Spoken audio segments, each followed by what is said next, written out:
تو میرے محترم بزرگوں دوستوں بھائیوں، کوئی جاننے والا ہے اس کو بھی سلام کرو، کوئی نہیں جاننے والا اس کو بھی سلام کرو۔ اور یہ بھی یاد رکھیے السلام علیکم ورحمۃ اللہ کہنا سنت ہے۔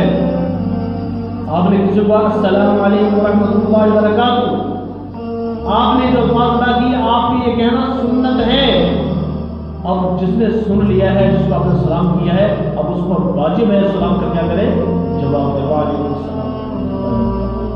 لیکن اس کے بھی بہت سے آداب علماء نے لکھے ہیں کہ کوشش کرنی چاہیے اگر بندہ ہاتھوں میں اس نے کچھ سامان پکڑا ہوا ہے تو پھر زبان سے سلام کرے، اگر ہاتھ میں مسافہ نہ کرے۔ ایک آدمی واش روم میں بیٹھا ہے، آپ کو سلام نہیں کر سکتے۔ ایک بندہ کھانا کھانے بیٹھا ہے تو اس وقت بھی سلام نہ کیا جائے۔ اذان ہو رہی ہے، اذان کے وقت بھی سلام نہ کیا جائے، کیونکہ یہ آداب بھی شریعت نے ہمیں ساتھ بتائے ہیں کہ ان کا آداب بھی رکھو۔ تو آج پہلا جملہ کیا ہے، آپ صلی اللہ علیہ وسلم نے فرمایا تھا افشوا السلام، لوگوں سلام کو پھیلاؤ، ایک دوسرے کو سلام کے ساتھ کثرت کرو۔